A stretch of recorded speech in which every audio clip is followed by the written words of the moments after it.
Selamat datang di acara Ice Cream, interview kreativitas anak muda. Hari ini kita kedatangan narasumber nih, namanya Kak Muhammad Rafli Nur Hidayat. Halo Kak Rafli. Halo, halo semuanya. Kak Rafli ini alumni 71 loh, dan baru lulus angkatan kemarin. Dan sekarang ia melanjutkan pendidikannya di Universitas Indonesia dan mengambil jurusan teknik. Bener gak Kak? Ya, lebih tepatnya saya Fakultas Teknik dan jurusan Teknik Elektro. Sebelum kita mulai tanya-tanya tentang desain thinking dan model bisnis nih Kak, kan Kakak pernah ikut fiksi ya tahun lalu di bidang boga. Boleh nggak sih Kak cerita sedikit pengalaman Kakak? Dan kalau boleh tahu, Kakak bikin produk apa sih saat itu? Waktu itu kita lombanya berdua ya, nggak cuma saya sendiri, saya sama partner saya namanya Muhammad Farazi. Kita seangkatan. Waktu itu pengalaman yang kita dapatkan supaya bisa menang apa ya, bukan best sih, favorit award itu. Yang pertama, kita harus punya ide produk yang matang dan beda dari yang lainnya.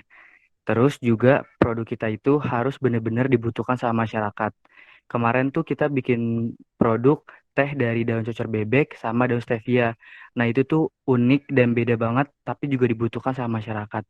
Nah kita akhirnya mendapatkan uh, special award yaitu favorit minuman Fiksi 2019. Keren ya. Alhamdulillah. Selamat ya Kak. Kan topik wawancara Thank kita you, ke thank you. hari ini, desain thinking dan mulai bisnis nih Kak. Boleh nggak sih Kak, kita mau wawancari Kakak sebagai narasumber kita nih, untuk kita tanya-tanya tentang topik wawancara kita hari ini. Boleh banget kok. Silakan tanya-tanya aja nggak apa-apa. Baik Kak. Menurut Kakak, desain thinking itu apa sih Kak? Menurut saya ya, kalau menurut saya pribadi, design thinking itu adalah gimana cara kita berpikir secara cepat, praktis, dan efektif untuk menyelesaikan suatu masalah. Kalau menurut saya sih itu design thinkingnya. Oh, kalau misalnya nih Kak, kita mau bikin produk baru nih, kita pakai desain thinking nggak Kak? Dan dari Ya, pengalaman menurut saya Kakak sendiri waktu lomba fiksi, Kakak menggunakan desain thinking nggak Kak? pas kemarin lomba fiksi sih saya menggunakan design thinking. Sebenarnya design thinking itu nggak cuma digunain untuk cari ide produk baru. Design thinking itu juga bisa digunakan untuk menyelesaikan masalah kita sehari-hari. Karena dengan ada design thinking, kita bisa menyelesaikan nih masalah yang kita hadapi atau masalah orang yang mau kita tuju dengan cara efektif, efisien, dan cepat. Jadinya juga menghasilkan produk yang inovatif, juga menyelesaikan masalah itu dengan jitu gitu loh. Kalau design thinking. Gitu Kak. Bisa tolong dijelasin nggak sih Kak tahapan yang tepat untuk membuat desain thinking? Design thinking itu tahapannya ada 5 ya. Ada empathize, divine, ideate, prototype, sama test. Banyak orang yang salah memulai design thinking itu dari ideate. Sebenarnya itu bukan salah sih, tapi nggak tepat. Kalau kita ingin menyelesaikan suatu masalah, kita harus tahu dulu nih masalahnya itu apa, baru kita merumuskan idenya. Tapi banyak orang yang malah merumuskan idenya dulu, baru cari masalah yang mau diselesaikan. Menurut saya sih cara itu kurang tepat, tapi lebih baik dimulai dari yang pertama yaitu empathize. Kan kalau kita mau membuat inovasi produk baru itu kan kita perlu menggunakan design thinking. Kita kan butuh ide untuk membuat produk. Gimana sih Kak caranya untuk mencari ide sebelum memulai membuat produk? Sama yang seperti tadi saya bilang, kita harus mulai dari empathize. Empathize itu apa sih? Jadi empathize itu adalah masalah utama dari diri kita atau dari orang lain yang mau kita selesaikan. Gimana cara menentukan empathize? Pertama, kita tentuin dulu nih tema atau bidang apa yang mau kita ambil. Entah itu makanan, entah itu teknologi, entah itu kerajinan. Setelah itu, kita tentukan nih siapa sih orang yang mau kita selesaikan masalahnya. Entah itu pelajar, entah itu orang tua, ataupun lain sebagainya. Nah, dari situ kita bisa nih merumuskan empathize mereka. Apa sih yang mereka alami atau masalah apa sih yang mereka alami terkait tema tersebut. Misalkan kayak tema yang kita ambil teknologi. Terus orang yang objek yang kita ambil itu adalah pelajar. Nah, di empathize itu kita merumuskan masalah apa aja sih yang dihadapi pelajar terhadap teknologi itu. Misalkan, oh dengan adanya teknologi, pelajar jadi nggak kenal sama teman-temannya. Oh dengan adanya teknologi belajar jadi malas-malasan. Menurut saya sih itu tahap pertama yang harus kita buat dari untuk membuat suatu produk, yaitu menentukan empathize-nya. Menurut saya sih kayak gitu. Oh gitu ya kak. Sekarang aku mau ngomongin model bisnis nih kak, boleh nggak? Boleh kok, boleh banget. Kalau menurut kakak model bisnis itu apa kak? Oh ya, model bisnis model kanvas itu ditemukan sama Alexander Odowalder, kalau saya nggak salah sebut ya namanya. Jadi itu model bisnis itu tuh digunakan untuk kita tuh efektif, efisien, dan juga apa ya, kayak terlihat gitu tujuan jangka pendek maupun jangka panjangnya. Nah, itu bisa kita tuangkan dan kita persingkat dengan namanya bisnis model kanvas. Bedanya design thinking sama model bisnis itu apa kak? Model line canvas sama design thinking itu bedanya, kalau di design thinking kalian lebih ngejelasin kalian tuh produknya tuh apa dan kayak gimana. Tapi kalau di line canvas itu ada juga sih tentang produk kalian, tapi juga lebih ngejelasin tentang uh, apa sih perusahaan kalian dan apa aja sih yang kalian perlukan untuk menjalankan usaha. Terus ada juga untuk perusahaan-perusahaan atau usaha-usaha yang udah mulai jalan nih dari tengah ke puncak atau menuju kesuksesan, itu disebut dengan bisnis model kanvas. Nah, di bisnis model kanvas ini lebih beda lagi sama design thinking. Bisnis model kanvas ini lebih lagi menjelaskan tentang jati diri perusahaan kalian, tentang apa aja sih yang kalian butuh, apa aja sih yang kalian tawarkan kepada customer, siapa sih yang kalian sasar, terus gimana sih cara kalian menjalankan usaha itu supaya tetap efektif dan efisien, terus apa aja sih tujuan jangka pendek dan jangka panjang kalian itu dituangkan di bisnis model kanvas.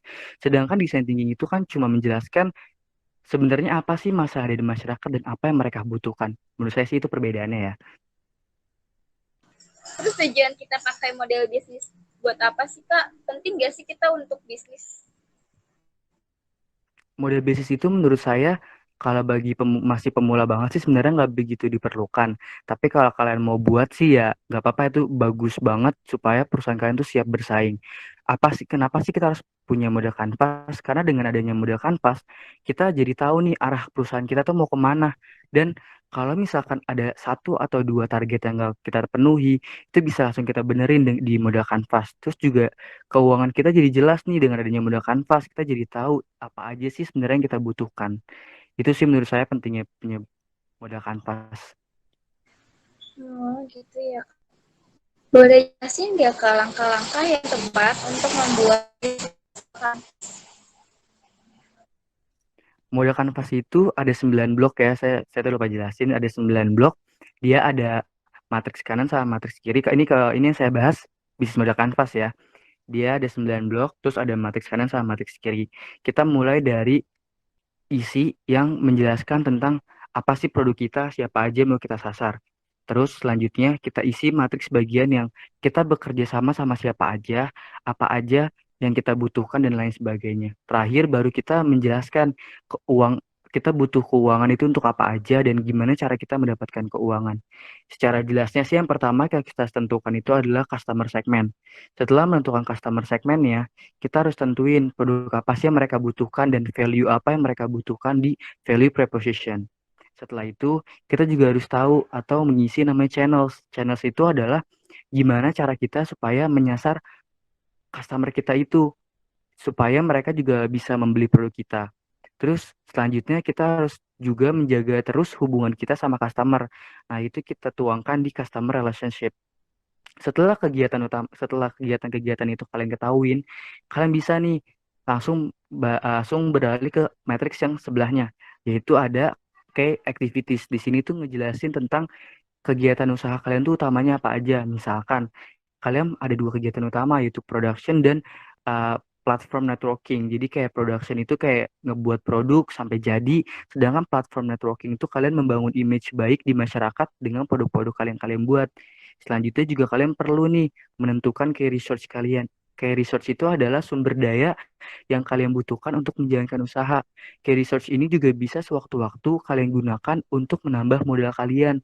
Kalau misalkan tiba-tiba amit-amit ya perusahaan kalian tuh banyak produk yang nggak laku, itu bisa kalian gunakan key research-nya atau mengurangi key research tersebut.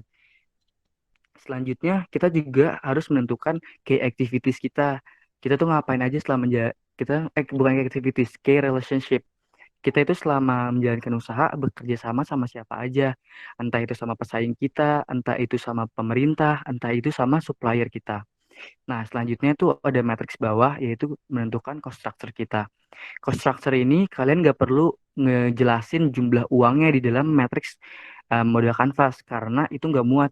Uang itu kan pasti banyak banget rinciannya. Kalian cukup aja jelasin tentang kalian butuh uang untuk apa di cost structure. Untuk lebih rincinya kalian bisa nanti lampirkan di laporan keuangan. Nah, yang terakhir itu ada revenue stream. Revenue stream ini adalah gimana cara kalian mendapatkan uang setelah usaha itu berjalan. Entah kalian melakukan langganan, entah kalian menjual produk atau jasa yang kalian tawarkan, dan lain sebagainya. Itu sih langkah-langkah mengisi modal kanvas. Hmm, cukup ngerti sih, Kak. Ya. Terus apa sih, Kak, keuntungannya kalau kita menerapkan model bisnis pada saat kita mau mulai membuat inovasi produk baru? Keuntungannya itu adalah kita jadi tahu sebenarnya produk kita itu untuk siapa. Terus sebenarnya produk kita itu apa sih keunggulan dari produk kita? Terus apa aja sih target-target kita ke depannya inovasi produk ini supaya bisa dikenal sama masyarakat? Menurut saya sih itu ya keuntungannya. Terus sekarang aku mau tanya nih, Kak, tentang channel yang ada di bisnis model Canvas. Kan kita mau mulai inovasi produk baru nih. Terus kan produk kita belum dikenal banyak masyarakat. Menurut Kakak, cara yang tepat untuk mempromosikan produk kita itu gimana, Kak? Agar dikenal Sebenarnya banyak. kalian ya agar dikenal banyak orang, langkah pertama kalian harus ngenalin produk kalian ke orang sekitar kalian dulu. Misalkan kayak teman-teman atau keluarga. Kalian coba tawarkan kepada mereka untuk beli dong, cobain dong. Terus nanti ke teman-teman bisa nih minta tolong, tolong promosiin dong di Instagram kalian. Karena kan kalau usaha baru, kalau langsung apa ya kayak minta jasanya influencer itu kan mahal banget. Mungkin kalian bisa minta tolong sama teman-teman kalian untuk promosiin di Instagramnya, entah dimanapun. Itu bisa jadi salah satu cara channel kalian awal untuk mulai suatu usaha sih menurut saya. Jadi kayak orang sekitar kita dulu ya, Kak, lingkungannya. Ya, pokoknya orang sekitar kita dulu harus tahu nih produk kita itu apa. Baru nanti kita lebih pasar lebih luas lagi. Gitu ya, Kak. Menurut Kakak, cara memilih target pemasaran yang tepat yang sesuai dengan produknya gimana sih? Sebenarnya pemasaran yang tepat itu, kalau pemasaran yang tepat itu pasti kita harus tahu di mana konsumen kita berada. Misalkan kalau kita tujuin produk inovasi itu untuk pelajar, kita harus tahu di mana mereka suka beraktivitas atau suka berselancar. Misalkan pasti mereka suka pakai sosial media. Oh ya udah, kita promosiin lewat sosial media. Terus kalau misalkan produk inovasi kalian untuk orang tua, kalian bisa eh, agak lebih modal ya. Misalkan kayak kalian masang iklan di radio atau terus nyebarin-nyebarin brosur atau kalian bisa berkunjung ke kayak door to door ke rumah-rumah untuk promosiin ke customer yang mau kalian tuju. Menurut saya sih itu cara untuk sesuai dengan produk inovasi kita. Berarti penting juga ya, Kak, model bisnis sebelum memulai membuat produk. Yap, menurut saya penting. Kita jadi tahu jati diri produk kita jadi tahu jati diri perusahaan kita dan lain sebagainya.